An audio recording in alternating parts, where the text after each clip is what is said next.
Hello friends, as usual you are heartiest welcome in this part of series of practice sessions. My dear friends, हम practice sessions की series के आज के इस part में appeals and revisions और इसके अलावा powers of income tax authorities से रिलेटेड जो अच्छे अच्छे क्वेश्चंस हैं उनकी प्रैक्टिस करने वाले हैं। आपको याद है मैंने लास्ट रिवीजन सेशन में आपको appeals revisions and in powers को रिफ्रेश करा दिया था। एंड आइए शुरू करते हैं अब हम इस प्रैक्टिस सेशन को उन टॉपिक्स से रिलेटेड जो अच्छे अच्छे क्वेश्चंस हैं उनसे। तो सबसे पहले दो बार एग्जाम में क्वेश्चन जो आपको दिया जा चुका है फ्रेंड्स, नवंबर 2020 एंड जनवरी 21 में मैं वो क्वेश्चन जिसका हिंट तो मैंने आपको रिवीजन सेशन में ही दे दिया था। आइए जरा फ्रेंड्स एपिलेबल ऑर्डर्स को लेकर सेक्शन 246 से ए के रिलेशन में ये क्वेश्चन जो आपको दिया गया क्या कहता है। ये question Mr. Mahesh received the draft order from the assessing officer as per section 144C of the Income Tax Act 1961 due to variations determined by the transfer pricing officer in the arm's length price.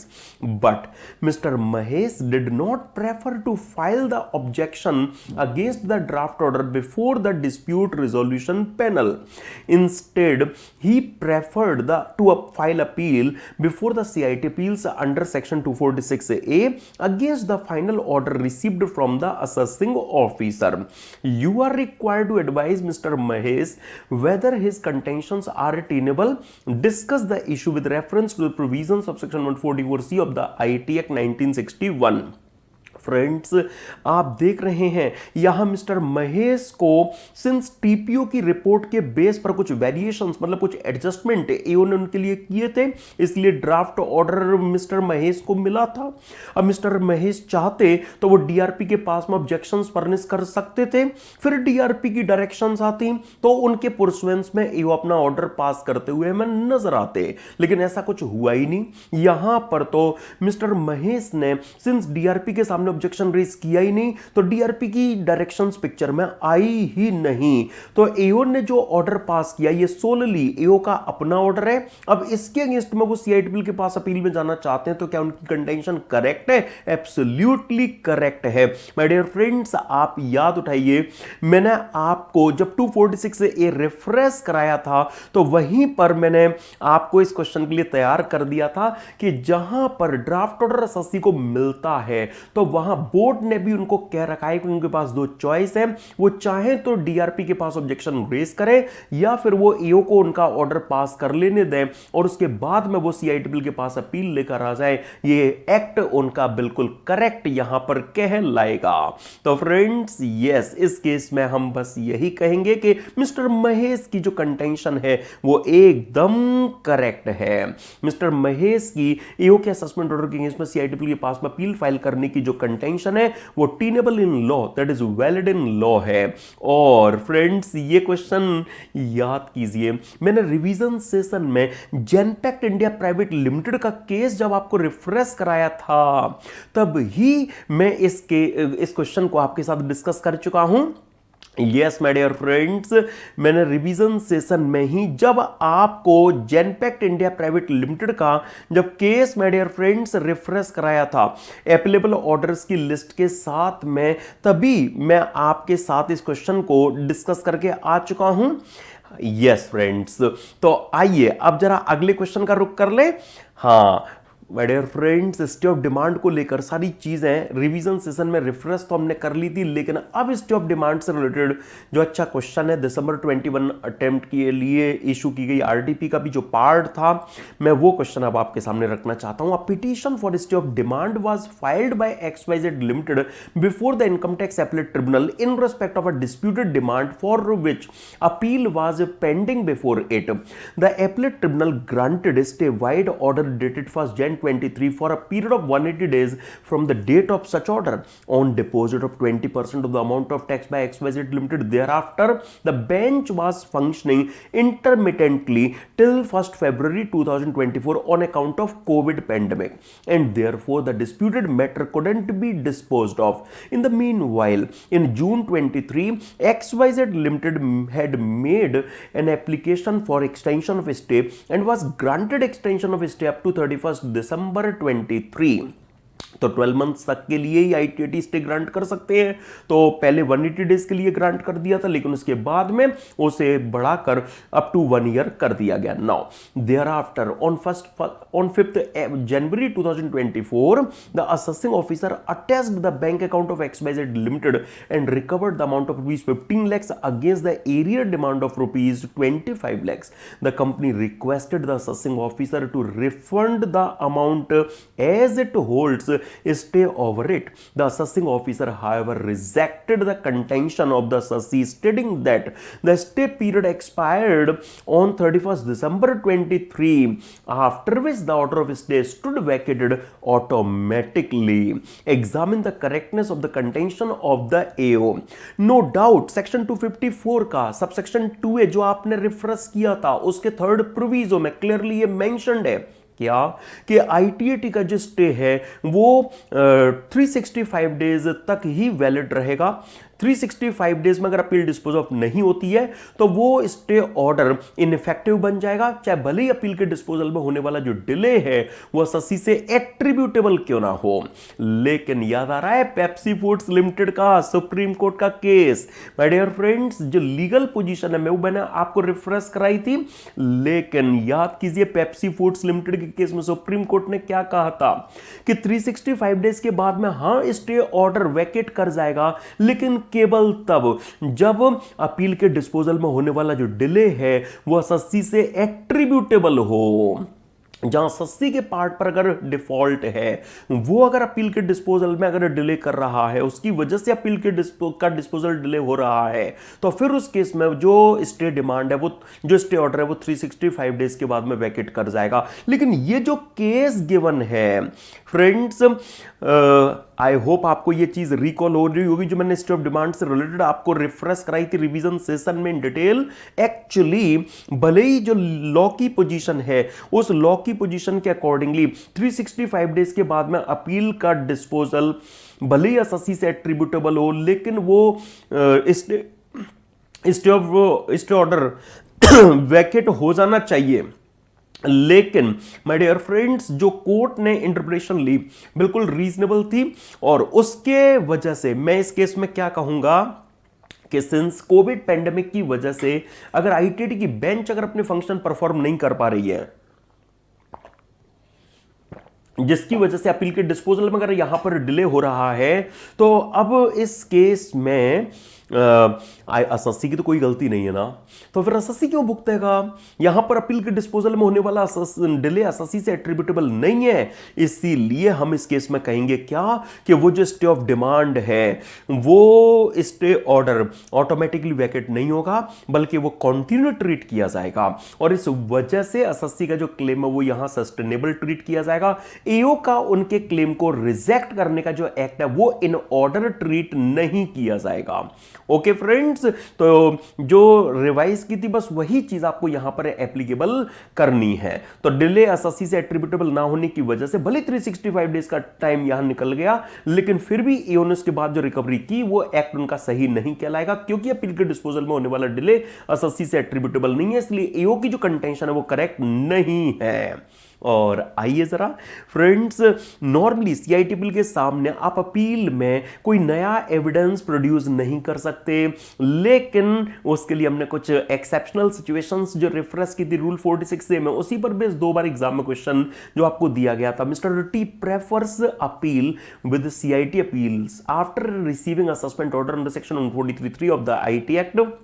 After filing his appeal, he realizes that certain important issues were not raised in the statement of facts and grounds of appeal submitted.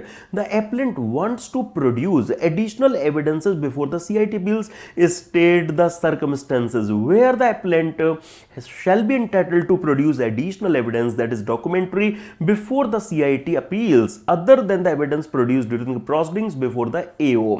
तो friends याद उठाओ, 3 circumstances मैंने आपको वहां reference कराई थी ना।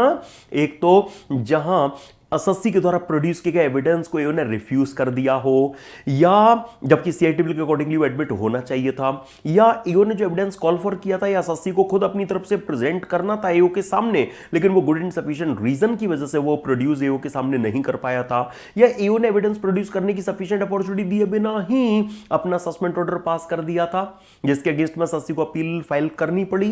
तो जब एसएससी को अपॉर्चुनिटी ईओ से मिली नहीं थी तो वो ईओ के सामने कैसे प्रोड्यूस कर पाता? तो ऐसे केस में सीआईटीबी के सामने वो प्रोड्यूस कर पाएगा।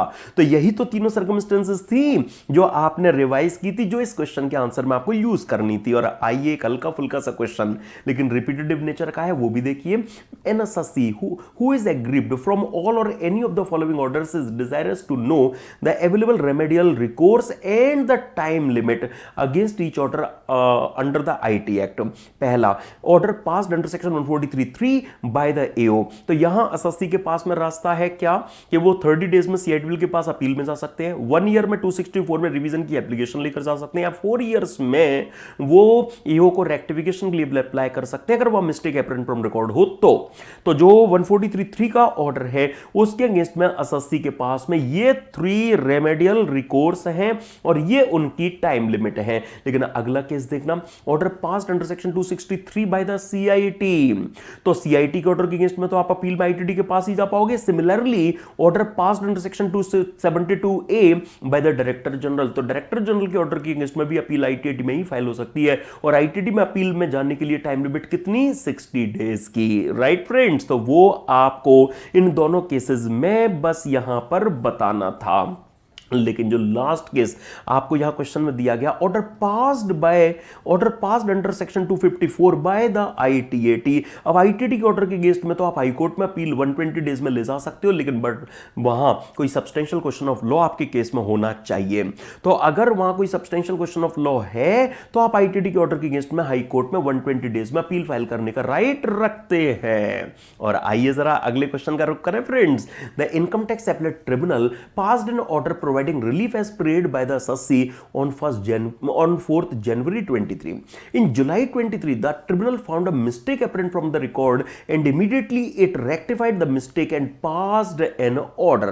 तो जनवरी में आईटीएटी ने अपना फाइनल ऑर्डर पास किया था, उसमें कोई मिस्टेक उन्हें पता लगी तो उन्होंने इमीडिएटली अपना मतलब जुलाई में पता लगा तो इमीडिएटली उन्होंने जुलाई में उस मिस्टेक को रेक्टिफाई करते हुए अपना ऑर्डर पास कर दिया। Is the order passed by the tribunal barred by limitation? The answer is no. क्यों? क्योंकि आईटीएटी जिस मंथ में अपना ऑर्डर पास करते हैं उस मंथ के क्लोज होने से 6 मंथ्स तक तो उनके पास में नॉर्मल टाइम है किसके लिए कि वो रेक्टिफिकेशन ऑर्डर अपना बना सके। तो यहां इस केस में सर्टेनली 254(2) में सुओ मोटो रेक्टिफिकेशन पॉसिबल है, 6 मंथ्स की नॉर्मल टाइम लिमिट है और वो यहां पर अभी एक्सपायर नहीं हुई है, वो जनवरी मंथ के क्लोज होने से 31 जुलाई को जाकर एक्सपायर होगी। और जुलाई में जब उन्हें पता लगा और उन्होंने इमीडिएटली उसे रेक्टिफाई कर दिया तो ये जो एक्ट है ट्रिब्यूनल का ये टाइम बार्ड नहीं कहलाएगा। लेकिन what would be your answer if the mistake was identified by the AO who filed a rectification petition in July 23 and the tribunal passes the order से इन दिसंबर 23? तो अब इस केस में आपका आंसर क्या डिफरेंट होगा? Answer is no. क्यों? क्योंकि आईटीटी के द्वारा पास किए गए ऑर्डर से 6 मंथ्स, आईटीटी के द्वारा पास किए गए ऑर्डर वाले मंथ के क्लोज होने से 6 मंथ्स में रेक्टिफिकेशन के लिए एप्लीकेशन एसएससी या एओ दे सकते हैं। तो मतलब एओ ने जो एप्लीकेशन है वो टाइमली रेक्टिफिकेशन के लिए फाइल कर दी। अब ऐसे केस में याद करो Shri iron spinning and weaving mills limited का सुप्रीम कोर्ट का केस रिवाइज कराया भी था आपको। एक्चुअली नॉर्मली आईटीटी को सुओ मोटो या ऑन एप्लीकेशन जिस मंथ में उन्होंने अपना मिस्टेक वाला ऑर्डर पास किया होता है उस मंथ के क्लोज होने से उन्हें 6 मंथ्स में अपना रेक्टिफिकेशन ऑर्डर पास करना होता है। लेकिन जहां रेक्टिफिकेशन के लिए आपको अप्लाई किया गया है तो ऐसे केस में आप केस के मेरिट्स पर काम करोगे, not on ground of limitation.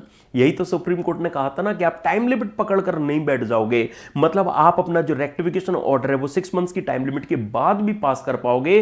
तो ट्रिब्यूनल की ड्यूटी है क्या कि अगर रेक्टिफिकेशन के लिए उनके पास में टाइमली एप्लीकेशन आ गई है तो उस केस में वो केस के मेरिट्स पर काम करें, not on ground of limitation. Supreme court ने कंफर्म किया कि वो 6 मंथ्स की टाइम लिमिट के बाद भी अपना रेक्टिफिकेशन ऑर्डर पास कर सकते हैं। तो इस केस में आप देख रहे हैं इन्होंने टाइमली रेक्टिफिकेशन के लिए अप्लाई कर दिया है। तो ट्रिब्यूनल ट्रिब्यूनल अगर उस टाइम लिमिट के बाद मतलब दिसंबर में भी अगर अपना ऑर्डर पास कर रहे हैं तो ये एक्ट उनका करेक्ट यहां पर कहलाएगा। आइए जरा अगले क्वेश्चन का रुख करें फ्रेंड्स। एग्जामिनर ने बार बार क्वेश्चन जिस तरह का दिया हुआ है और बड़ा इजी क्वेश्चन है। डिस्कस द करेक्टनेस और otherwise of the following statement with reference to the provisions of IT act. What is that statement? An appeal before the ITAT can not be decided in the event of difference of opinion between the judicial member and the accountant member on a particular ground. क्या ये statement correct है? Then answer is no. याद करो section 255 को, क्या आपने वहां देख रखा है कि अगर judicial member and accountant member में डिफरेंस ऑफ ओपिनियन अगर है, मतलब वो इक्वली डिवाइड हो गए, 1:1 हो गया, तो फिर उस केस में वो ट्रिब्यूनल के प्रेसिडेंट को अपने उस पॉइंट ऑफ डिफरेंस को रेफर कर देंगे। वो प्रेसिडेंट उस बेंच में वन और मोर नए मेंबर अपॉइंट करेंगे। वो नए मेंबर उस मैटर पर हियरिंग कर लेंगे और ऑल मैटर मेंबर्स की मेजोरिटी से जो निकल कर आएगा उस तरह से अपील को डिसाइड कर दिया जाएगा। तो कैसे आप कह सकते हो कि जहां पर डिफरेंस ऑफ ओपिनियन हो गया तो फिर वो अपील डिसाइड हो ही नहीं सकती? बिल्कुल हो सकती है। ये स्टेटमेंट आपका सही नहीं है और हमने वो तरीका यहां पर रिफ्रेश कर लिया। अगले क्वेश्चन का रुख करें, देखना जरा। आपको बताना है कि ये स्टेटमेंट करेक्ट है क्या। High Court has an inherent power under the AT Act to review an earlier order passed on merits. Whether this statement is correct? Absolutely yes. My dear friends, याद उठाइए, मेघालय स्टील्स लिमिटेड का case आपको refresh कराया था। Supreme court ने वहां क्या कहा था कि इंडियन कॉन्स्टिट्यूशन के आर्टिकल 215 में जो हाई कोर्ट में उन्होंने जो ऑर्डर पास कर दिया है उसके रिव्यू की जो पावर है वो उनकी इनहेरेंट पावर, उनसे जुड़ी हुई पावर कंफर्म की गई है। जो रिट पिटीशन वाला आर्टिकल है, पीआईएल वाला आर्टिकल 226, वहां पर भी कहीं नहीं मना किया गया कि अगर हाई कोर्ट ने रिट पिटीशन पर अगर कोई ऑर्डर बना दिया तो वो उस ऑर्डर को रिव्यू नहीं कर सकते, वो बिल्कुल कर सकते हैं। और इनकम टैक्स एक्ट में भी तो आपने सेक्शन 260 में देखा था क्या कि जो सीपीसी के प्रोविजंस हैं वो ऑल प्रोविजन जो हाई कोर्ट में अपील की फाइलिंग से रिलेटेड है वो यहां इनकम टैक्स एक्ट में भी हाई कोर्ट में अपील की फाइलिंग पर इक्वली एप्लीकेबल होंगे। वहां ये तो नहीं कहा गया कि except power of review applicable बनेंगे और मिस कैरेज ऑफ जस्टिस हो। भाई हाई कोर्ट ने पहले जो ऑर्डर पास किया उसमें कोई मिस्टेक थी, ठीक है, उनका ऑर्डर पूरे जुरिडिक्शन पर बाइंडिंग होता है, आपको पता है। तो अब मिस कैरेज ऑफ जस्टिस हो, उससे अच्छा है कि उसको प्रिवेंट कर दिया जाए। मतलब क्या, मेघालय स्टील्स लिमिटेड के केस में सुप्रीम कोर्ट ने भी यही कहा कि डेफिनेटली हाई कोर्ट अपने ऑर्डर को रिव्यू कर सकते हैं। तो जो ग्राउंड्स मैंने रिवीजन सेशन में रिफ्रेश भी कराए थे आपको, वही सारी चीजें आपको यहां पर ये गिवन है। तो मिस कैरेज ऑफ जस्टिस हो, उससे अच्छा है कि उसको प्रिवेंट कर लिया जाए। इसलिए हाई कोर्ट में उनकी रिव्यू की जो पावर है वो उनसे जुड़ी हुई पावर कहलाती है, उनकी इनहेरेंट पावर ट्रीट की जाती है। एक्चुअली आपको एक और अच्छा जो केस इस पर दिया गया था मैं वो आपके सामने रखना चाहता हूं। यस, पहले देखिए, हाई कोर्ट की जो रिव्यू की पावर है उसको लेकर Sunil Vasudeva and others versus सुंदर गुप्ता एंड अदर्स के केस में सुप्रीम कोर्ट ने और हाई कोर्ट की रिव्यू पावर को ब्यूटीफुली डिफाइन किया। उन्होंने किस तरह के मैसेज पास ऑन किए कि देखो, जहां पर कोई माइनर मिस्टेक है जिससे अल्टीमेटली रिजल्ट पर कोई इफेक्ट नहीं आना है तो वहां आप अपने वैल्यूएबल टाइम को रिव्यू में खर्च मत करो। जहां mistake on the face of record है, जहां पर एपरेंट कोई एरर नजर आ रही है, जहां आपको कोई नया एविडेंस डिस्कवर हुआ है जिसकी वजह से आपके अर्लियर ऑर्डर में कोई मिस्टेक अगर आपको नजर आ रही है, वो एरर, वो मिस्टेक अगर on the face of the record है, एपरेंट है, तो एडवाइजेबल है कि आप अपनी रिव्यू पावर को एक्सरसाइज करें। और इसी पर बेस्ड फ्रेंड्स आपको जो एक क्वेश्चन दिया गया था जनवरी 21 का, मैं पहले उसमें ले आया हूं, उसके बाद में हम इस क्वेश्चन की बात करेंगे। राइट फ्रेंड्स, तो काइंडली देखिए, हाई कोर्ट की रिव्यू पावर से रिलेटेड ही ये जो क्वेश्चन था। In respect of a civil suit, a Calcutta high court appointed a receiver in respect of properties of messrs Ghosh and sons HUF. One such property was situated at Delhi, which was sold by the income tax department to Mr. Devang. The Karta of the HUF, Mr.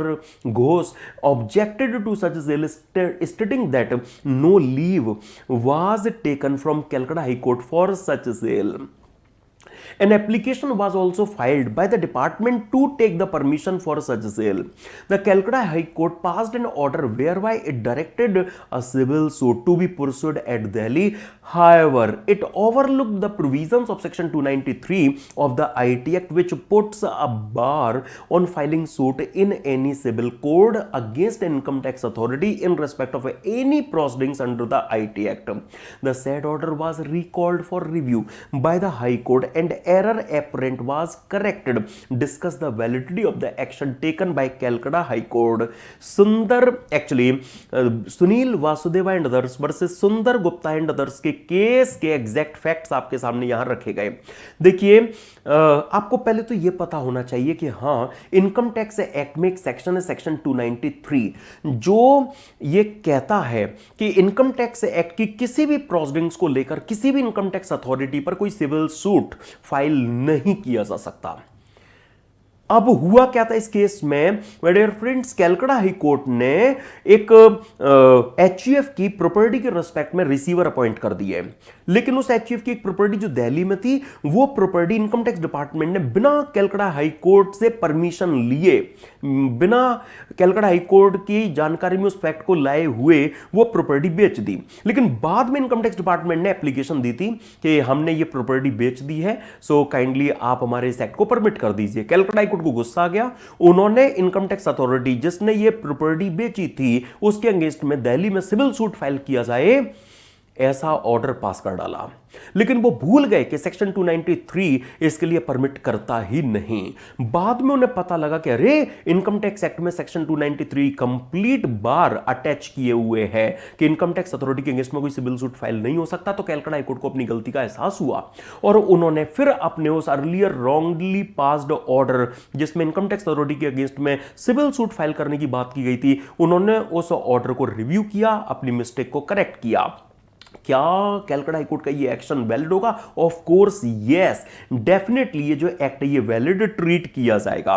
तो high court अपने order को review कर सकते हैं। मैंने वो grounds आपके साथ में यहां डिस्कस किए, सेक्शन 293 के बारे में आपको बताया, राइट। कैलकाटा हाई कोर्ट को यहां पर जो अपनी गलती का एहसास हुआ, उन्होंने अपने ऑर्डर को रिव्यू करके उस गलती को करेक्ट किया। तो सर्टेनली कैलकाटा हाई कोर्ट का ये जो एक्ट है ये बिल्कुल वैलिड है। सर्टेनली उन्होंने एक एपरेंट मिस्टेक जो उनसे हो गई थी उसको करेक्ट करते हुए अपने ऑर्डर को रिव्यू किया, तो ये एक्ट उनका सही कहलाएगा। जिस केस की मैंने फ्रेंड्स आपके साथ में बात की वही आपको नोट में यहां गिवन है। और आइए अपील्स के बाद में अब रिवीजन से रिलेटेड अच्छे अच्छे क्वेश्चंस हो जाएं।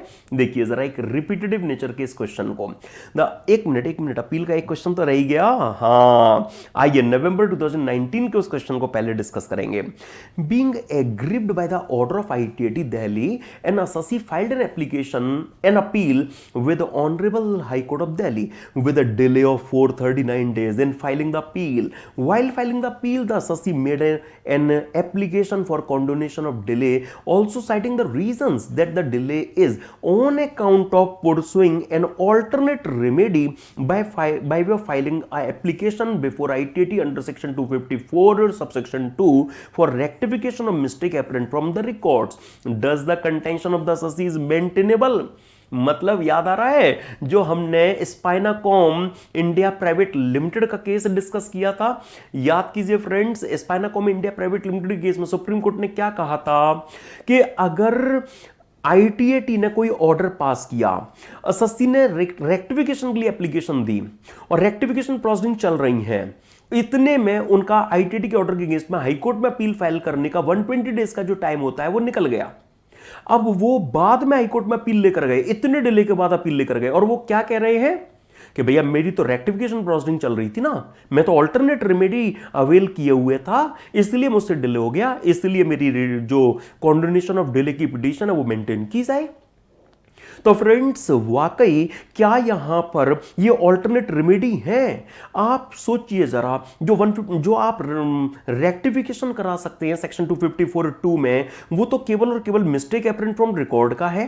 मिस्टेक अपेरेंट फ्रॉम रिकॉर्ड मतलब a mistake about which no two views are possible, that should not be a debatable matter. और हाई कोर्ट में अपील होती है किस पर? सब्जेक्टिव और सब्सटेंशियल क्वेश्चन ऑफ लॉ पर, मतलब डिस्प्यूटेबल और जो डिस्प्यूट के लायक इशू होता है उस पर। याद है friend, substantial question of law में किस तरह का क्वेश्चन आएगा? ऐसा क्वेश्चन जिस पर डिस्कशन की रिक्वायरमेंट अराइज हो, ठीक है ना। तो फ्रेंड्स, रेक्टिफिकेशन हो सकता है ऐसे इशू पर जिस पर डिबेट ना हो सकती हो, मतलब जो एपरेंट मिस्टेक हो, और जो अपील है वो हो सकती है केवल डिबेटेबल मैटर पर। तो ये वाकई आपस में अल्टरनेट रेमेडी है ही नहीं। फिर भी अगर आईटीटी के ऑर्डर के अगेंस्ट में अगर आपने किसी इशू पर रेक्टिफिकेशन की एप्लीकेशन दी थी, तो आप अपील फाइल करते, मेमोरेंडम ऑफ अपील में ये मेंशन कर देते कि आप आईटीटी के जिस ऑर्डर के अगेंस्ट में अपील में आए हैं उस ऑर्डर के अगेंस्ट में किसी इशू पर रेक्टिफिकेशन की एप्लीकेशन भी आपने दे रखी है। लेकिन यह कोई बात नहीं होती कि आपने रेक्टिफिकेशन की एप्लीकेशन दे दी तो बाय डिफॉल्ट आपका हाईकोर्ट में अपील फाइल करने का जो टाइम है वो बढ़ता जाएगा। नहीं, एक्चुअली देखिए जरा फ्रेंड्स, जो हमने Spinacom India private limited case discuss किया था ना सुप्रीम कोर्ट का, सुप्रीम कोर्ट की उस रूलिंग के अकॉर्डिंगली आपको यहां पर आंसर दिया गया है। तो एक तो आपकी रेक्टिफिकेशन की जो रिमेडी होती है ना, वो वास्तव में हाईकोर्ट में अपील की ऑल्टरनेट रिमेडी है ही नहीं। हां, क्योंकि जो रेक्टिफिकेशन का स्कोप है वो बहुत बहुत लिमिटेड है, और जो अपील का स्कोप है वो वाइड है। एक्चुअली आप 260A में आईटीटी के ऑर्डर के अगेंस्ट में अपील केवल और केवल किसी डिबेटेबल मैटर, किसी सब्सटेंशियल क्वेश्चन ऑफ लॉ पर ही लेकर जा सकते हैं। आप अपील फाइल करते और उसके मेमोरेंडम में रेक्टिफिकेशन की अगर आपने एप्लीकेशन दी है तो आप उसका जिक्र कर देते, लेकिन आपका हाईकोर्ट में अपील फाइल करने का जो टाइम है वो बाय डिफॉल्ट केवल इस वजह से कि आपने आईटीटी में रेक्टिफिकेशन की एप्लीकेशन फाइल कर दी है वो सस्पेंड नहीं हो जाएगा। इसीलिए एसएससी की जो कॉन्डोनेशन पिटीशन है कि अपील की फाइलिंग में डिले मुझसे आईटीटी के पास रेक्टिफिकेशन की प्रोसीडिंग्स होने की वजह से हो गया है, तो वो पिटीशन आपकी मेंटेनेबल यहां पर नहीं कहलाएगी। राइट ना फ्रेंड्स, आइए अब ले चलता हूं आपको मैं रिवीजन से रिलेटेड जो अच्छे अच्छे क्वेश्चंस हैं उनमें। तो सबसे पहले सेक्शन 263 से रिलेटेड जो क्वेश्चंस हैं उनको डिस्कस करते हैं। The assessment of south bank India limited for the assessment 1718 was made under section 143(3) on 30th November 2018, allowing deduction under section 36(1)(7)(a) on account of provision for a doubtful debt and deduction in respect of foreign exchange rate difference as claimed in the return of income. Subsequently, the assessing officer initiated reassessment proceedings under section 147 in respect of deduction under section 36(1)(8) for special reserve created by the bank. The order under section 147 was passed on 31st December 21. Later, the principal commissioner, after examining the record of the assessment, initiated revisionary proceedings under section 263 by issue of SOCO's notice to the bank and passed an order under section 263 on 31st August 2022 for disallowing in part deduction under section 36(1)(7)(a) and deduction for foreign exchange rate difference. The bank claimed that the order passed by the principal commissioner under section 263 is barred by limitation. Examine the correctness or otherwise of the claim of bank. My dear friends, आप देखिए 263 में जो principal commissioner ने revision order pass किया है उसमें क्या issues हैं। उसमें एक तो सेक्शन 36(1)(7)(a) में जहां प्रोविजन फॉर डाउटफुल डेट, जहां provision for bad and doubtful debt की डिडक्शन हमें देखने को मिलती है। एक तो जो प्रोविजन फॉर डाउटफुल डेट की डिडक्शन के पार्ट डिसअलावेंस के लिए, और दूसरा जो फॉरेन एक्सचेंज रेट डिफरेंस है उसकी डिडक्शन के पार्ट डिसअलावेंस के लिए जो 263 में रिवीजन है उसे अंजाम दिया गया है। माय डियर फ्रेंड्स, आप देख रहे हैं जो रीअसेसमेंट हुआ था उस रीअसेसमेंट में तो 36(1)(7)(a) या फॉरेन एक्सचेंज रेट डिफरेंस का मैटर ही नहीं था। जो रीअसेसमेंट हुआ था वो तो 36(1)(8) मतलब वो स्पेशल रिजर्व में ट्रांसफर की जो डिडक्शन मिलती है उसके लिए रीअसेसमेंट किया गया था। तो यहां पर जो order sought to be revision रहा है वो एओ का जो 143(3) में जो उन्होंने सस्पेंड कंप्लीट किया था, एक्चुअली उसके जो दो इश्यूज थे, ये प्रोविजन फॉर डाउटफुल डेट वाली डिडक्शन है ना फ्रेंड्स, और फॉरेन एक्सचेंज रेट डिफरेंस की डिडक्शन, एक्चुअली उस असेसमेंट के ये जो दो इश्यूज थे इन पर जो रिवीजन है वो किया गया है। तो मतलब क्या कि एओ का जो स्क्रूटनी असेसमेंट का ऑर्डर है वो order sought to be amended रहा है, वो पास हुआ था 30 नवंबर 2018, मतलब 18-19 में। याद उठाइए 263 में टाइम लिमिट आपने रिफ्रेश की थी, जिस भी ईयर में order sought to be revised pass हुआ होगा उस ईयर के क्लोज होने से केवल 2 ईयर्स तक की जो रिवीजन है वो पॉसिबल है। 31 मार्च 21 तक अगर सीआईटी रिवीजन ऑर्डर पास करते तो चलता, लेकिन उन्होंने 31 अगस्त 2022 को अगर रिवीजन ऑर्डर पास किया, तो ये तो टाइम बार्ड ही है। बैंक का जो क्लेम है वो बिल्कुल करेक्ट है। आई होप आपको ये बात रिकॉल हो गई होगी। तो अगर रीअसेसमेंट ऑर्डर का वो रिवीजन करते तो रीअसेसमेंट ऑर्डर के पास किए जाने की डेट जिस ईयर में फॉल कर रही है उस ईयर से 2 ईयर्स कमिश्नर को मिलते, लेकिन वो जिन इश्यूज का रिवीजन कर रहे हैं वो ओरिजिनल असेसमेंट ऑर्डर का पार्ट रहे हैं, इसलिए वहां से 2 ईयर्स कमिश्नर को मिलेंगे, वो यहां निकल गए। इसके बाद अगर उन्होंने रिवीजन ऑर्डर पास किया है तो सर्टेनली ये एक्ट, ये जो बैंक का क्लेम है कि ये टाइम बार्ड है, ये बैंक का क्लेम एकदम करेक्ट यहां पर कहलाएगा। और सबसे ज्यादा रेलिवेंट सेक्शन मैंने रिवीजन सेशन में भी आपको कहा था सेक्शन 264 उससे रिलेटेड। आइए अच्छे क्वेश्चंस रिफ्रेश करते हैं। सबसे पहले Arihant limited filed an appeal to the commissioner appeals against the order of assessment made by the AO. The appeal was allowed by the commissioner appeals.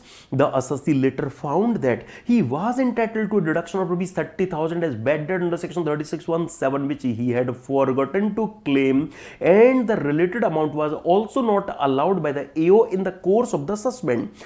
Further, the issue of deduction was not raised by the assessee in appeal before the CIT appeals, and hence it was also not considered by CIT appeal in the said appeal. Subsequently, Arihant Limited applied to the commissioner for revision under section 264 of the act to allow such deduction, examine the power of commissioner to grant relief to the assessee under section 264 in such a case. याद कीजिए 264 में concept of total merger affirm किया गया है। आपने अगर EO के assessment order की किसी भी इश्यू पर अगर अपील फाइल कर दी तो वहीं 264 के दायरे से ईओ का वो ऑर्डर बाहर। हां, फिर उस केस में असेसी रिवीजन के लिए अप्लाई करे, कमिश्नर उस केस में अदर इश्यू पर 264 का रिवीजन करना चाहे, पॉसिबल नहीं है। हिंदुस्तान एरोनॉटिक्स लिमिटेड के केस में सुप्रीम कोर्ट ने भी यही बात कही। तो हम क्या बोलेंगे यहां पर कि जिस दिन अरिहंत लिमिटेड ने ईओ के ऑर्डर के अगेंस्ट में सीआईटी के पास अपील फाइल की थी, बस यहीं पर सेक्शन 264 का जो स्कोप है वो खत्म हो गया था। तो इसीलिए यहां पर कमिश्नर इस ऑर्डर को 264 में रिवाइज नहीं कर सकते, यहां पर वो उस रिलीफ को असेसी को अलाउ नहीं कर सकते। तो अगर आपके पास ये केस लॉ नहीं भी है तब भी चलेगा, क्योंकि 264 में क्लियरली मेंशन्ड है, जो हमने रिवीजन सेशन में डिस्कस किया भी था। आइए जरा एक और रिपीटेटिव नेचर के क्वेश्चन पर। The assessment of AUM enterprises a partnership firm for the AY 23-24 was made under section 143(3) on 31st July 23. The assessing officer made 2 additions to the income of the assessee, which is addition of rupees 3 lakhs under section 48(1)(a) due to non-furnishing of evidence of payment of TDS, and addition of rupees 8 lakhs on account of unexplained cash credit. The assessee contested addition on account of unexplained cash credit in appeal to the CIT appeals. The appeal was decided in Jan 23 against the assessee. तो assessee appeal में क्या लेकर गए हैं? AO के order के इस issue को। Now the assessee approached you for your suggestion as to whether it should apply for revision to the CIT under section 264 or rectification to the AO under section 154 as regards disallowance under section 48(1)(a) advice. तो जो पहला issue है जिसके against में, जो पहला issue है my dear friends, जिसके अगेंस्ट में उन्होंने अपील फाइल नहीं की थी, अब आपसे वो एडवाइस मांग रहे हैं क्या वो इसके अगेंस्ट में 264 में रिवीजन की एप्लीकेशन ले जाएं। तो हम क्या बोलेंगे उन्हें, 264 में concept of total merger affirmed है। मतलब अगर आपने ईओ के ऑर्डर के किसी भी इशू पर अगर अपील फाइल कर दी थी तो उस ऑर्डर का 264 में रिवीजन पॉसिबल नहीं है। तो हमारी इनको स्ट्रिक्ट एडवाइस रहेगी कि आप 264 में रिवीजन की एप्लीकेशन मत फाइल कीजिए, चीज है वो रिजेक्ट ही होगी, क्योंकि कमिश्नर की ताकत ही नहीं है कि वो आपके केस में ईओ के ऑर्डर को 264 में रिवाइज कर सके, जिस ऑर्डर के अगेंस्ट में आप कोई अपील सीआईडीपी के पास में ले गए थे। लेकिन सेक्शन 154 में concept of partial merger affirm किया गया है। मतलब क्या कि हां, अगर आपने अपील इस मैटर पर फाइल की थी तो अदर मैटर पर अगर वो मिस्टेक एपरेंट फ्रॉम रिकॉर्ड है तो रेक्टिफिकेशन पॉसिबल है। तो बस हमें एयूएम एंटरप्राइज को यही एडवाइस देंगे कि आप इस केस में 154 में रेक्टिफिकेशन के लिए जाएं, वहां चांस है कि आपको आपकी रेक्टिफिकेशन एप्लीकेशन डिडेन आपकी हो जाए। 264 में तो आप रिवीजन के लिए अप्लाई नहीं कर सकते, चाहे भले ही इशू डिफरेंट क्यों ना हो। आइए जरा फ्रेंड्स, और एक अच्छे क्वेश्चन में मैं अब आपको लेकर चलता हूं। वैसे मैंने इसके लिए भी एक्सेप्शनल नेचर की जो चीजें हैं वो आपको रिवीजन सेशन में ही रिफ्रेश करा दी थी। देखिए जरा फ्रेंड्स, केस क्या दिया गया आपको दिसंबर 21 में। एक्चुअली हमें जो सिचुएशन दी गई, Nikhil an individual furnished his return of income for the assessment year 2018-19, declaring income of rupees 80,000 from short-term capital gains on sale of shares and paid tax thereon at the rate 15%. The assessing officer issued intimation under section 143(1) accepting the return of income, but however levied tax at the rate 30% on such income. तो उनके accordingly वो short term capital gain 111 में नहीं आ रहा भाई। SSC company के accordingly 111 का था, इसलिए उन्होंने 15% टैक्स देकर अपनी रिटर्न सबमिट कर दी थी उस एसटीसीजी पर, और एओ के अकॉर्डिंगली 111 नहीं आ रहा होगा, इसलिए एओ ने 30% से टैक्स लेवी किया और 143(1) में इंटीमेशन इशू कर दी। Now the SSC filed an application under section 154 claiming that he erroneously offered to tax the gains arising on sale of shares as short term capital gain instead of long term capital gains, STT paid. तो भाई उस assessment year के time पर तो 1038 हुआ करता था, STT paid transaction से राइज होने वाले एलटीसीजी की जिसमें एग्जेम्प्ट हुआ करती थी, yes, which are exempt from tax. The assessing officer passed a rectification order allowing relief in part by computing tax at the rate 15% but refused to grant the refund on the ground that it was not claimed in the return of income furnished and the issue was beyond ambit, that is scope of section 154। Thereafter, the assessee furnished a revision petition under section 264 which was rejected by the Commissioner of Income Tax on the plea that the scope of section 154 of the IT Act was limited and had to be strictly based on the return of income furnished, and that intimation under section 143(1) was not an order and not accessible to revisionary jurisdiction. Is the rejection of revision petition under section 264 by the CIT valid? My dear friends, यहाँ case तो आई hope आपको clear होगा कि भाई SSC ने पहले STCG के तौर पर 15% टैक्स दे दिया था, तब एओ ने कहा था कि नहीं ये तो 30% के दायरे में आएगा, डिमांड निकाल दी थी, एसएससी ने रेक्टिफिकेशन के लिए अप्लाई किया, तो एसएससी एओ ने कहा कि नहीं मैं आपको ऐसे एज एलटीसीजी एग्जाम्प्ट तो नहीं कर सकता, लेकिन जो आपने 15% टैक्स पे किया था मैं उतना एक्सेप्ट कर लूंगा, उतने पर एग्री कर लूंगा, ठीक है। बाकी आपने एलटीसीजी के तौर पर रिटर्न में इसे नहीं ओरिजिनली शो किया था, इसलिए मैं आपको उस गेन का जो टैक्स आपने पे किया था वो रिफंड तो नहीं करूंगा।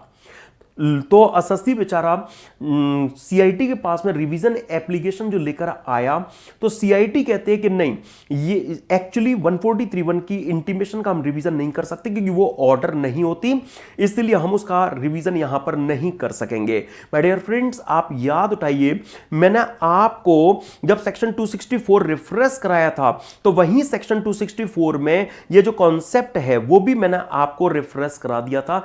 नो डाउट सेक्शन 264 में जो रिवीजन है, नो डाउट सेक्शन 264 में जो रिवीजन है वो ईओ के द्वारा पास किए गए ऑर्डर का ही पॉसिबल होता है, लेकिन वहीं पर मैंने आपके साथ में एक रैशनल व्यू डिस्कस किया था कि सिंस सेक्शन 264 एसएससी के बेनिफिशियली डिजाइन टूल है, तो यहां केवल ईओ से होने वाली जो मिस्टेक है उन्हीं के लिए कमिश्नर रिवीजन ना करें, बल्कि अगर एसएससी से कोई मिस्टेक हो गई है कि भाई उन्होंने कोई एग्जेम्प्टेड एलटीसीजी को एसटीसीजी के तौर पर ऑर्डर ऑफर कर दिया था।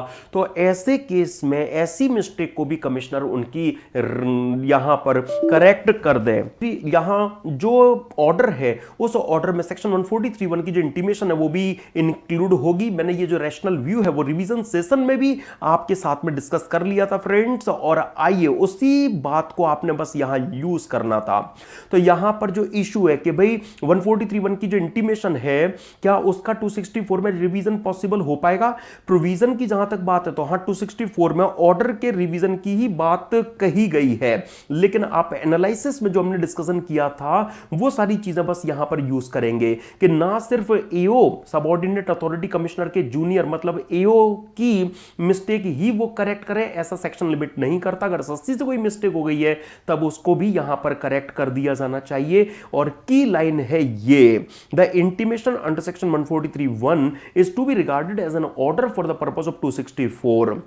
एंड फ्रेंड्स, बोर्ड ने भी सर्कुलर इशू करके ये क्लैरिफाई किया है कि भाई असेसिंग ऑफिसर की ही इटसेल्फ ये ड्यूटी बनती है कि वो असेसी को मैटर ऑफ टैक्सेशन को लेकर जो जिस तरह से भी गाइड कर सकते हैं वो गाइड करें, जो भी मिस्टेक असेसी के पार्ट पर हो गई है उसको वो करेक्ट करें। लेकिन यहां अगर ईओ ने वो गलती नहीं, अगर एओ ने अगर असेसी को उस तरह से हेल्प नहीं किया तो कमिश्नर की ड्यूटी बनती है कि वो यहां पर असेसी को हेल्प करें, और अगर वो असेसी की रिवीजन पिटीशन को अगर रिजेक्ट करते हैं तो ये एक्ट उनका यहां पर वैलिड ट्रीट नहीं किया जाएगा। तो इस पूरी केस स्टडी में जो ज्यादातर स्टूडेंट्स ने गलती की थी वो केवल एक ही बात को लेकर की थी, क्या कि हां कमिश्नर सही तो कह रहे हैं कि 143(1) तो इंटीमेशन है, ये ऑर्डर नहीं होती, इसलिए मैं 264 में रिवीजन केवल एओ के द्वारा पास किए गए ऑर्डर का पॉसिबल बनाया गया है, इसलिए मैं रिवीजन पिटीशन एक्सेप्ट नहीं करता। उन्होंने रिजेक्ट कर दी तो कमिश्नर का एक्ट सही होना चाहिए।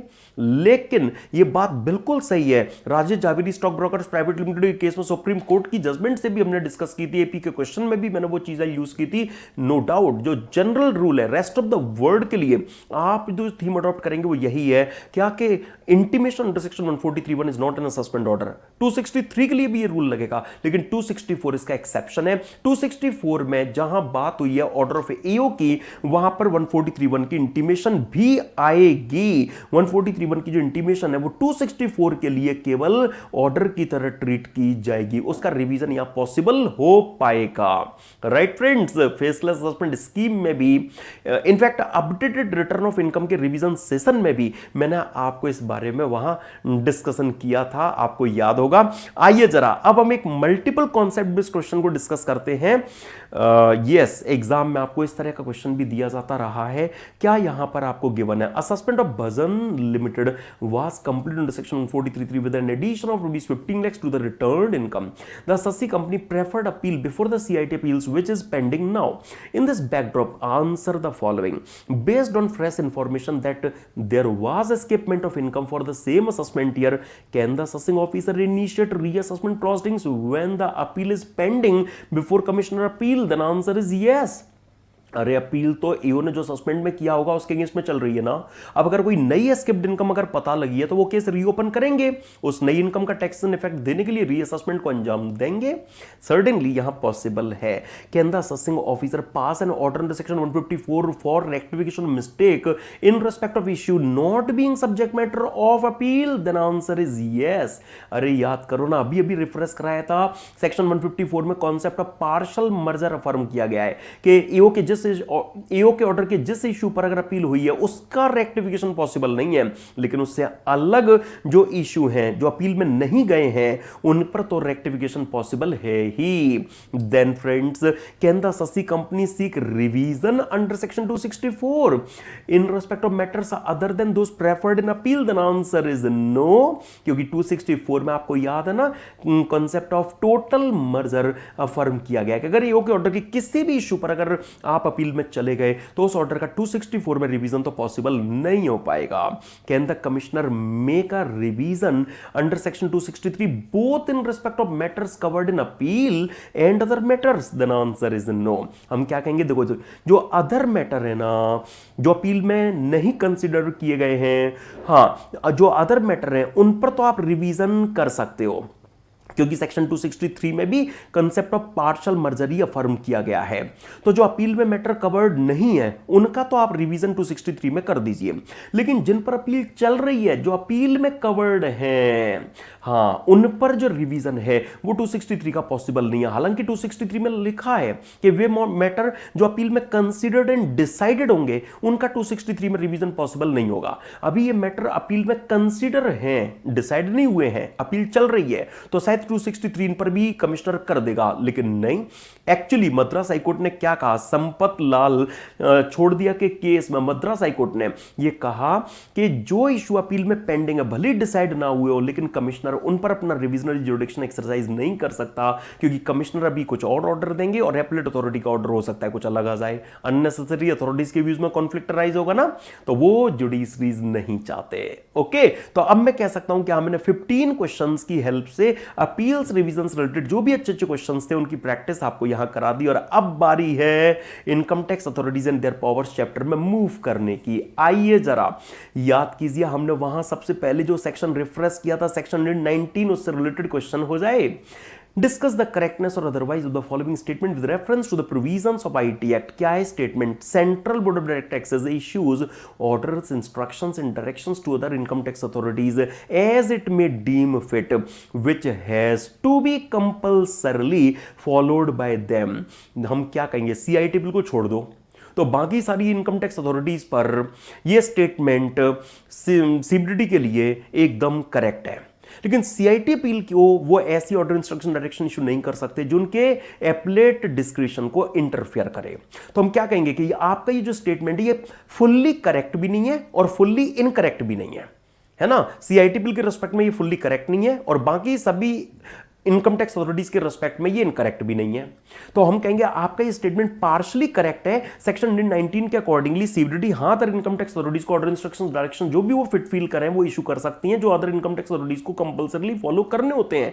लेकिन वहीं पर एक प्रोविजो भी तो है कि आप ऐसा कोई ऑर्डर, इंस्ट्रक्शंस, डायरेक्शन इशू नहीं करोगे जो कमिश्नर अपील की एपीलेट फंक्शंस को एक्सरसाइज करने की डिस्क्रिप्शन में इंटरफेयर करे।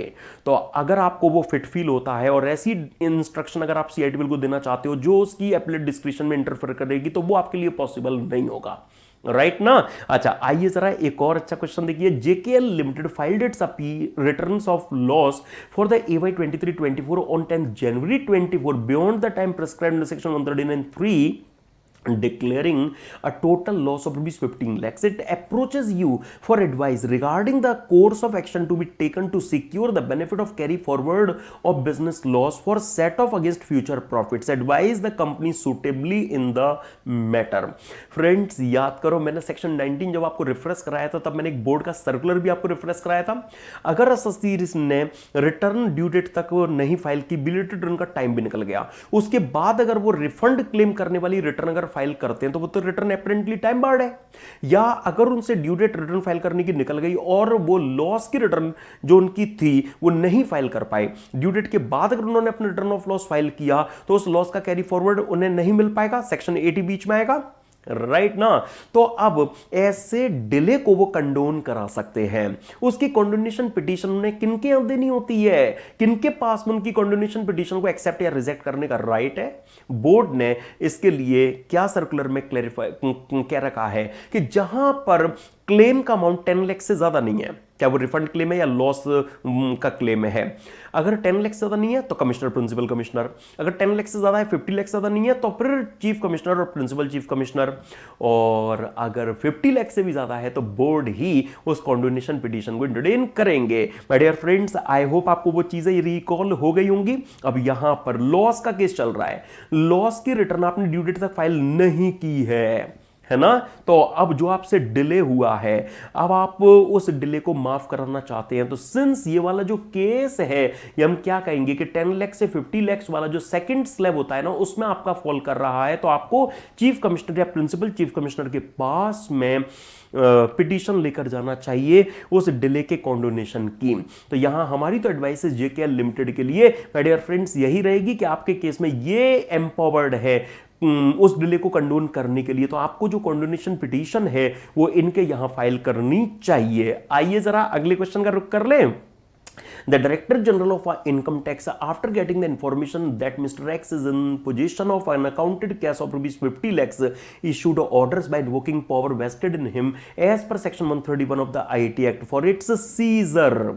मतलब सेक्शन 131 में वो सीजर की पावर एक्सरसाइज कर रहे हैं। Is the order for seizure of cash issued by director general of IT correct? Then answer is no, क्योंकि सेक्शन 131 में आपके पास में क्या पावर है? डिस्कवरी इंस्पेक्शन की, किसी पर्सन के लिए ऑफिस अटेंड करने के लिए रिक्वायर करने की, हाँ कि मेरा ऑफिस अटेंड कीजिए, किसी से बुक्स ऑफ अकाउंट्स डॉक्यूमेंट्स मांगने की या कमीशन इशू करने की। यहां पर आपके पास में सीजर की पावर नहीं है।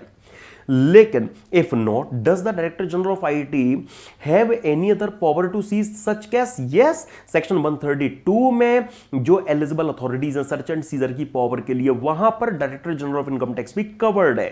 तो अगर वो सेक्शन 132 के लिए फिट केस बन सकता है, मतलब अगर आपके पास में ये कोई रीजन टू बिलीव है कि एसएससी का ये जो कैश है, ये अनअकाउंटेड कैश, ये ब्लैक मनी रिप्रेजेंट करता है, अनडिस्क्लोज्ड इनकम रिप्रेजेंट करता है, तो आप अपने माइंड को अप्लाई कीजिए और वहां आप अपने सबऑर्डिनेट को सर्च वारंट इशू कर दीजिए, ऑथराइज्ड ऑफिसर के थ्रू उस कैश को आप सीज करा लीजिए। तो ये सेक्शन 132 में पॉसिबल होगा। Yes my dear friends, director general अपने माइंड को अप्लाई करके अगर केस उन्हें फिट फील हो तो वो 132(1) में सर्च वारंट इशू कर सकते हैं उस कैश को सीज कराने के लिए। और आइए जरा फ्रेंड्स, नवंबर 2015 का सिंपल सा क्वेश्चन देखिए। Books of accounts and certain assets are found to be in position of the person whose premises are searched. What are the rebuttable means objectionable presumptions regarding those items? तो याद करो section 132 में क्या presumptions आपने देख रखी है कि books of accounts, other documents, money, Boolean, jewellery, other valuable article और थिंग्स जिसके यहां मिले हैं उसी से बिलोंग करते हैं। जो भी बुक्स डॉक्यूमेंट्स के कंटेंट है वो ट्रू है, जिसके भी सिग्नेचर या कोई भी other part of books of account जिसकी हैंडराइटिंग में परपर्ट्स मतलब अपीयर हो रहा है वो उसी की हैंडराइटिंग में है। कोई भी डॉक्यूमेंट जिसके द्वारा भी स्टैम्प्ड एग्जीक्यूटेड अटेस्टेड नजर आ रहा है वो उसी के द्वारा स्टैम्प्ड एग्जीक्यूटेड और अटेस्टेड है, तो ये प्रिज्यूम किया जा सकता है। ऐसी प्रिज्यूम्शंस 132 में आपने रेफरेंस की भी थी। और चलिए जरा जुलाई 21 का क्वेश्चन रखता हूं मैं आपके लिए। Consequent to a search in the premises of Mr. Manav, some gold bars were seized from the locker. Manav voluntarily disclosed some income during the course of search in order to remove his liability to pay interest under section 234 B and C. Thus, he filed an application for sale of gold bars and adjustment of the tax liability on undisclosed income out of the sale proceeds while the assessment was still pending. Based on the provisions of applicable sections and court ruling discuss whether the assessee can do so. याद करो section 132(b) जब मैं आपको revise करा रहा था तो मैंने वहां 2 से 3 बार आपको हेमंत कुमार सिंधी एंड अनदर का केस डिस्कस किया था इलाहाबाद हाई कोर्ट का, जिसके फैक्ट्स ही आपको इस क्वेश्चन में दिए गए। एसएससी की जो गोल्ड बार सीज हुई हैं, एसएससी के लिए ये ओपन है कि वो इनके रिलीज कराने के लिए ईओ को अप्लाई कर सके। अगर वो इसका नेचर एंड सोर्स एक्सप्लेन कर सकता है तो वो उसको रिलीज कराने के लिए अप्लाई कर सकता है। लेकिन ईओ एसएससी के नौकर नहीं है कि एसएससी ने कह दिया कि इन्हें बेच दो और मेरा टैक्स पेमेंट हुआ उस अमाउंट को मान लो, ऐसे नहीं चलेगा। एक्चुअली जो भी सीज्ड असेट होती हैं वो एसएससी की जो एग्जिस्टिंग लायबिलिटी है, एग्जिस्टिंग लायबिलिटी मतलब जो डिपार्टमेंट ने डिटरमाइन कर रखी हैं, जो आप पर आउटस्टैंडिंग चल रही हैं, या जो लायबिलिटी आप पर आगे डिटरमाइन होकर आने वाली हैं। अभी सर्च हुई है तो सर्च के बाद में जो 147 में जो ऑर्डर आपके बनेंगे उसमें जो डिमांड निकलेगी केवल और केवल एग्जिस्टिंग लायबिलिटी या जो liability upon completion of assessment और रीअसेसमेंट जो डिटरमाइन होकर आएगी उनकी रिकवरी के लिए वो गोल्ड बार बेची जा सकती हैं। अगर मनी सफिशिएंट नहीं होगा तो रिकवरेबल सम की रिकवरी के लिए एओ उन गोल्ड बार को ऑन एज ऑन बेच पाएगा। लेकिन एसएससी अगर ये कहते हैं कि आप इन गोल्ड बार को बेच दो और जो टैक्स पैसा आए वो मेरा, आप टैक्स पेमेंट आपको मान लो, तो ये कंटेंशन उनकी यहां पर एक्सेप्टेबल नहीं होगी। माय डियर फ्रेंड्स, जो केस हमने डिस्कस किया था रिवीजन सेशन में भी बिल्कुल वही फैक्ट्स और वही डिस्कशन आपको इस क्वेश्चन के आंसर में यूज करना था। इसीलिए हम कहेंगे मानव की जो यहां कंटेंशन है वो करेक्ट नहीं है, उनके लिए ऐसा क्लेम पॉसिबल नहीं है।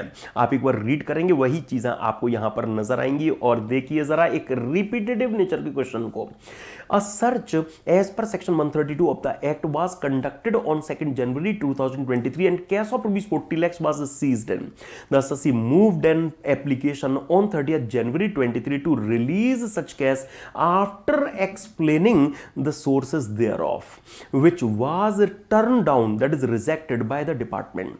The SSC seeks your opinion on the following issues. Can the department withhold the explained money? If yes, then to what extent and up to what period? My dear friends, अगर SSC के यहां से cash seize हुआ और SSC ने month of scissor के close होने से 30 डेज में अगर अप्लाई कर दिया है, 2 मार्च 23 वो टाइम लिमिट बनती है और एसएससी तो 30 जनवरी को ही एप्लीकेशन दे चुका है, तो एसएससी ने ये जो एप्लीकेशन हम कह सकते हैं टाइमली फाइल की है। उसने जो ये केस है इसका सोर्स भी एक्सप्लेन कर दिया है, तो ईओ की ड्यूटी बनती है फ्रेंड्स क्या, कि वो एग्जिस्टिंग लायबिलिटी की एक्सटेंट तक उस मनी को रिटेन कर सकता है ना। एग्जिस्टिंग लायबिलिटी की एडजस्टमेंट के बाद में वो जो भी एक्सेस एक्सप्लेन्ड कैश बनता है उसकी ड्यूटी है कि वो कमिश्नर, चीफ कमिश्नर से अप्रूवल लेकर उस एक्सेस एक्सप्लेन्ड कैश को 120 days, yes my dear friend, search के लास्ट ऑथराइजेशन के एग्जीक्यूशन से 120 डेज मतलब पंचनामा की डेट से 120 डेज में उसे रिफंड और रिटर्न कर दे। याद करो सेक्शन 132B में हमने इसी तरह की जो टाइम लिमिट है वो वहां पर डिस्कस की थी। तो अब इस केस में हम यही कहेंगे कि ईओ की ड्यूटी है कि वो जो एग्जिस्टिंग लायबिलिटी है उसको रिकवर कर ले, उतना मनी वो रिटेन कर सकता है, लेकिन फिर उसकी ड्यूटी है कि जो एक्सेस पोर्शन बचता है that has to be released, वो ने सर्च के लास्ट ऑथराइजेशन के एग्जीक्यूशन से 120 डेज में रिटर्न करना होगा।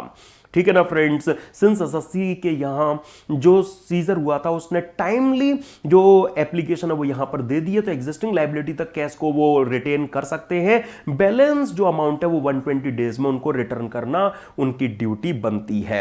अगर एसएससी के नेचर एंड सोर्स की एक्सप्लेनेशन से वो सेटिस्फाइड ना हो तो फिर वो उस एप्लीकेशन को रिजेक्ट कर सकते हैं। बाकी एताबेन आर साका, हमने गुजरात हाईकोर्ट का केस भी रिफ्रेश किया था ना कि अगर ईओ के पास कोई रीजन नहीं है सफिशिएंट उसको रिटेन करने के, फिर उसके बाद अगर एसएससी की एप्लीकेशन को रिजेक्ट करे तो ये एक्ट उनका वैलिड नहीं कहलाएगा। राइट माय डियर फ्रेंड्स, आइए जरा अब मैं आपको ले चलूं एक और सिंपल से क्वेश्चन में 2012 में जो आपको दिया गया था। Assessing officer issued notices under section 133 to 4 banks requiring particulars relating to a customer in a specific format duly verified in specified in a prescribed manner. One of the banks refused to part with means to make available the information on the ground that the letter didn't specify about any proceeding pending against the said customer under the IT Act. Discuss the correctness of the action of the bank in refusing to furnish the particulars as required by the AO. याद कीजिए section 133 में आपने जो subsection 6 देखा था वो क्या कहता है कि अगर तो एसएससी की इनकम टैक्स एक्ट में कोई प्रोसीडिंग पेंडिंग हो तो एओ एसएससी के रिलेशन में जो अकाउंट स्टेटमेंट है वो बैंक से मांग सकते हैं, या अगर एओ को जनरल इंक्वायरी भी अगर करनी है तो किसी इंक्वायरी के रिलेशन में भी एओ इस पावर को एक्सरसाइज कर सकते हैं। हाँ, उन्हें बस commissioner principal, commissioner director, principal director से अप्रूवल लेनी है। तो अगर बैंक ये कहती है कि सिंस लेटर में ये कहीं नहीं लिखा क्या कि जिस कस्टमर का आप अकाउंट स्टेटमेंट हमसे मांग रहे हो, जिस कस्टमर की आप हमसे इंफॉर्मेशन मांग रहे हो, उस कस्टमर के अगेंस्ट में इनकम टैक्स एक्ट में कोई प्रोसीडिंग पेंडिंग है, ये तो कहीं लेटर में लिखा ही नहीं, इसलिए हम उस कस्टमर की आपको इंफॉर्मेशन नहीं देंगे। क्या बैंक का ये एक्शन यहां पर करेक्ट कहलाएगा? Then answer is no. Bank ये कंफर्म कर ले एओ से कि अगर इनकम टैक्स एक्ट में इनकी प्रोसीडिंग पेंडिंग नहीं है, जैसा कि लेटर में मेंशन नहीं है, तो क्या आप इंक्वायरी केवल अगर करने के लिए ये अकाउंट स्टेटमेंट हमसे इनका मांग रहे हो तो क्या आपने कमिश्नर, प्रिंसिपल, कमिश्नर डायरेक्टर या प्रिंसिपल डायरेक्टर से अप्रूवल ले लिया? बस ये वो पता कर सकते हैं केवल। अब अगर वो ऐसा कुछ पता करे ना और केवल ये कहें कि लेटर में पेंडेंसी और प्रोसीडिंग्स का जिक्र नहीं है इसलिए हम कस्टमर की इंफॉर्मेशन आपको नहीं देंगे, ये बैंक का एक्शन यहां पर करेक्ट नहीं कहलाएगा। तो माय डियर फ्रेंड्स यही चीजें आपको यहां पर यूज करनी है। तो पहले जो प्रोविजनल पोजीशन है वो आपको यहां दी गई। फ्रेंड्स केवल इंक्वायरी के लिए भी जो पावर है एक्सरसाइज की जा सकती है। याद करो, असिस्टेंट डायरेक्टर, डेप्यूटी डायरेक्टर या जॉइंट डायरेक्टर अगर एओ का एक्ट कर रहे हैं और वो केवल इंक्वायरी के लिए भी अगर उस कस्टमर की इंफॉर्मेशन आपसे मांग रहे हैं तो उनको तो अप्रूवल की भी जरूरत नहीं है। नॉर्मली अगर कोई अदर एओ की कैपेसिटी में एक्ट कर रहा है लाइक आईटीओ, एसीडीसी वगैरह, तो हां उन्हें जो अप्रूवल है वो इनमें से किसी की लेनी चाहिए थी। तो आप ये पता कर लो कि उन्होंने अप्रूवल ऑब्टेन कर लिया या नहीं। आपने ये तो पूछा नहीं उनसे और सीधा आपने कस्टमर की इंफॉर्मेशन देने से मना कर दिया क्योंकि लेटर में पेंडेंसी और प्रोसीडिंग्स का जिक्र नहीं है। ये बैंक का एक्शन करेक्ट नहीं कहलाएगा। आइए जरा फ्रेंड्स अगले क्वेश्चन का रुख कर ले। रिपीटेटिव नेचर का क्वेश्चन है। क्या दिया गया आपको इस क्वेश्चन में? The assessing officer served a popular cinema hall by name thriller which is within his jurisdiction at 12 o'clock in the midnight for collecting information which may be useful for the purpose of the IT Act 1961. The concerned cinema hall is kept open for business every day between 9 p.m. and 1 a.m. तो रात को 9 बजे से रात के 1 बजे तक उसकी वर्किंग आवर्स हैं और उसी के बीच में 12 बजे एओ ने सर्वे के लिए एंटर किया है। The owner of the cinema hall claims that the AO couldn't enter his business premises after sunset and at the late in the midnight. The assessing officer wanted to take away with him the books of accounts kept at the premises of the cinema hall, examine the validity of the claim made by the owner of cinema hall and the proposed action of the AO. सबसे पहले हम cinema hall के owner को ये कहेंगे कि section 133A ये बोलता है क्या कि असेसिंग ऑफिसर सर्वे के लिए प्लेस ऑफ बिजनेस पर बिजनेस आवर्स में एंटर कर सकते हैं। वहां सनसेट सनराइज का रूल नहीं लगता। राइट ना फ्रेंड्स? तो यहां सिंस असेसिंग ऑफिसर ने आपके प्लेस ऑफ बिजनेस पर सर्वे के लिए एंटर किया है और उसके जो वर्किंग आवर्स हैं आपके उसके बीच में एओ ने एंटर किया है, तो आप जो कह रहे हो कि वो मिडनाइट में नहीं आ सकते, आफ्टर सनसेट नहीं आ सकते, सिनेमा हॉल का जो के ऑनर का जो क्लेम है वो क्लेम हम कहेंगे क्या कि इनकरेक्ट है। अब बारी है एओ की कि एओ सर्वे के लिए आए और वो अपने साथ में ससी की बुक्स ऑफ अकाउंट्स ले जाना चाहते हैं, तो पहले रीजंस राइटिंग में रिकॉर्ड कर लो। 15 डेज से ज्यादा रिटेन करना चाहते हो तो सीआईटी या इससे हायर लेवल की अथॉरिटी से अप्रूवल ले लो। हाँ, commissioner, principal commissioner, director, principal director, chief commissioner, principal chief commissioner, director general, principal director general, यही सीआईटी और एबव लेवल की अथॉरिटी है ना। तो आप इनकी अप्रूवल ले लो। फिर उसके बाद में आप एसएससी की बुक्स ऑफ अकाउंट डॉक्यूमेंट्स को अपने साथ ले जा सकते हो। मतलब 15 डेज से ज्यादा के लिए आप रिटेन उन्हें कर सकते हो। 15 डेज एक्सक्लूडिंग हॉलीडेज, मतलब 15 वर्किंग डेज या 15 वर्किंग डेज से ज्यादा के लिए आप उन्हें फिर रोक कर भी रख सकते हो। तो वही सारी चीजें आपको यहां पर राइटिंग में गिवन है। और आइए जरा फ्रेंड्स एक और रिपीटेटिव नेचर के क्वेश्चन में मैं आपको ले आया हूं। क्या यहां पर आपको दिया गया, an assessing officer entered a hotel premises run by a person in respect of whom he exercises jurisdiction at 8 p.m. for the purpose of collecting information which may be useful for the purpose of the act. The hotel is kept open for the business every day between 9 a.m. to 9 p.m. The hotelier claims that the assessing officer couldn't enter the hotel after sunset. The assessing officer wants to take away with him the books of accounts kept at the hotel, examine the validity of the claim made by the hotelier and the proposed action of the AO with reference to the provisions of section 133B of the IT Act. तो my dear friends, section 133B याद कीजिए। हाँ, income tax act में useful और relevant information collect करने के लिए power exercise की जा सकती है, लेकिन इस सेक्शन में क्लियरली मेंशन्ड है ना क्या कि प्लेस ऑफ बिजनेस पर ही आप सर्वे के लिए, प्लेस ऑफ बिजनेस पर ही आप इस सेक्शन में एसएससी के यहां एंटर कर सकते हैं, बिजनेस आवर्स में एंट्री ले सकते हैं। अगर बिजनेस आवर्स उस होटलियर के ये हैं और इसके बीच में अगर असेसिंग ऑफिसर ने उनके होटल में एंटर किया है तो फिर यहां होटलियर का जो क्लेम है वो तो हम कहेंगे इनवैलिड है। होटलियर का जो क्लेम है वो तो 133B के अकॉर्डिंगली हम कहेंगे बिल्कुल इनवैलिड है। क्यों? क्योंकि 133B में प्लेस ऑफ बिजनेस पर ही एंटर किया जा सकता है, बिजनेस आवर्स में ही एंटर हो सकते हैं और बिजनेस आवर्स में ही ईओ ने एंटर किया है, इसलिए ईओ का एक्ट करेक्ट है, होटलियर का क्लेम इनकरेक्ट है। अब ईओ 133 बी की पावर एक्सरसाइज करने के दौरान वो एसएससी के यहां से बुक्स ऑफ अकाउंट्स ले जाना चाहते हैं, then answer is no. AO का भी जो एक्ट है वो यहां पर इनवैलिड कहलाएगा। क्यों? क्योंकि 133 बी में आप केवल बोर्ड के द्वारा प्रेस्क्राइब्ड रेलिवेंट और यूजफुल इंफॉर्मेशन कलेक्ट करके ला सकते हैं, वहां से आप एसएससी के books, documents, cash, stock, other assets को रिमूव नहीं कर सकते। राइट माय डियर फ्रेंड्स, तो बस हम यहां पर यही कहेंगे, होटलियर का क्लेम भी करेक्ट नहीं है और ईओ का जो एक्शन है बुक्स लाने का वो भी वैलिड नहीं कहलाएगा। अब थोड़ा सा मैं अलग से डिस्कशन कर लेता हूं आपके साथ में। आप देखिए जिस तरह के वर्ड्स यहां थे और आपने माय डियर फ्रेंड्स देखो, यहां तो आपको एग्जामिनर ने चीजें सिंप्लीफाई कर दी। उन्होंने खुद लिख दिया कि भाई 133 बी के एंगल से आप इस क्वेश्चन को डील कर लीजिए। लेकिन एक मिनट के लिए मान लेते हैं कि अगर with the reference to the provisions of section 133 B of the IT act अगर ये वर्ड्स मिसिंग होते, अगर ये वर्ड्स मिसिंग होते तो फिर आप क्या कर रहे होते फ्रेंड्स? जो आपने ये वर्ड्स अभी देखे और आपने जो प्रीसीडिंग क्वेश्चन में चीजें नोट की होंगी, वहां पर भी इसी तरह की जो बातें थीं वो एग्जिस्ट कर रही थीं। लेकिन एक सिंगल टर्म हमारा सेक्शन सिलेक्शन चेंज कर देगा। देखिए अगर केवल यह लिखा जाता है कि इनकम टैक्स एक्ट में रेलिवेंट और यूजफुल इंफॉर्मेशन कलेक्ट करने के लिए income tax authority like AO ने एंटर किया है, ठीक है, तो हम 133 बी जहां पर रेलिवेंट यूजफुल इंफॉर्मेशन कलेक्ट करने के लिए इनकम टैक्स अथॉरिटी एसएससी की लोकेशन पर एंटर कर सकती हैं, ऐसी पावर जो दी गई है वो सेक्शन अप्लाई करेंगे। लेकिन जहां प्लेनली एंटर लिखा है वहां तो मतलब सेक्शन 133 बी के एंगल से हम सिचुएशन को हैंडल करेंगे जहां इस तरह के वर्ड्स अगर हमें गिवन हो।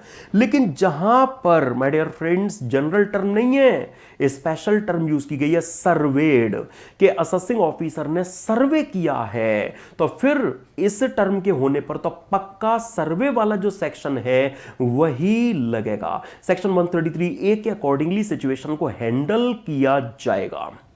ओके, तो एग्जामिनर ने तो हालांकि जो क्वेश्चन दिया था उसमें क्लियरली मेंशन कर दिया था, लेकिन अगर नहीं भी होता मैं आपको उस स्टेज के लिए तैयार करके चल रहा हूं कि अगर वो वर्ड्स नहीं भी हो तभी भी आपको ये जो वर्ड्स होते हैं ये तो जनरल और कॉमन वर्ड्स हो गए, ठीक है फ्रेंड्स, ये इस क्वेश्चन में भी है और ये इस क्वेश्चन में भी आपको देखने को मिले थे। लेकिन बस एक टर्म आपका सेक्शन सिलेक्शन चेंज कर देगी। अगर जनरल टर्म यूज की गई है तो आप लाइट पावर सेक्शन 133 बी वाला डिस्कशन यूज में लेंगे, और जहां पर सर्वे टर्म अगर यूज की गई है तो फिर उस केस में तो माय डियर फ्रेंड्स सर्वे वाला जो सेक्शन है उसके एंगल से आप आंसर करेंगे। तो वहां पर बुक्स ऑफ अकाउंट्स का रिमूवल पॉसिबल हो पाया था, ईओ का एक्ट करेक्ट बन गया था, राइट। लेकिन यहां 133 बी वाला जो केस ये बन रहा है इसमें बुक्स ऑफ अकाउंट्स भी रिमूव नहीं हो सकते, इसलिए ईओ का जो एक्ट है वो इनकरेक्ट यहां पर कहलाया था। तो आई होप ये जो हमने एडिशनली एनालिसिस किया है वो भी आपको क्लियर हुआ होगा, और 9 क्वेश्चंस की हेल्प से income tax authorities and their power chapter को लेकर अच्छे अच्छे क्वेश्चंस मैंने यहां पर आपके साथ सर्टेन डिस्कस कर लिए हैं। तो यस, अब मैं कह सकता हूं कि हमने लास्ट रिवीजन सेशन में जो भी अपील्स रिवीजन अथॉरिटीज पावर्स को लेकर चीजें रिफ्रेश की थी, मैंने 15+9 24 क्वेश्चंस की हेल्प से आपके साथ में जो एप्लीकेशन पार्ट है वो उन टॉपिक्स का और यहां पर आपको आपके साथ में डिस्कस कर लिया है। मिलेंगे हम सबसे पहले रिवीजन सेशंस की सीरीज में अगले टॉपिक को, पेनल्टीज, प्रोसिक्यूशंस वगैरह को रिवाइज करने के लिए, और फिर उसके बाद में मैं उनसे रिलेटेड भी जो क्वेश्चंस है वो आपके साथ डिस्कस कर लूंगा। तब तक के लिए good bye to you, take care, thank you.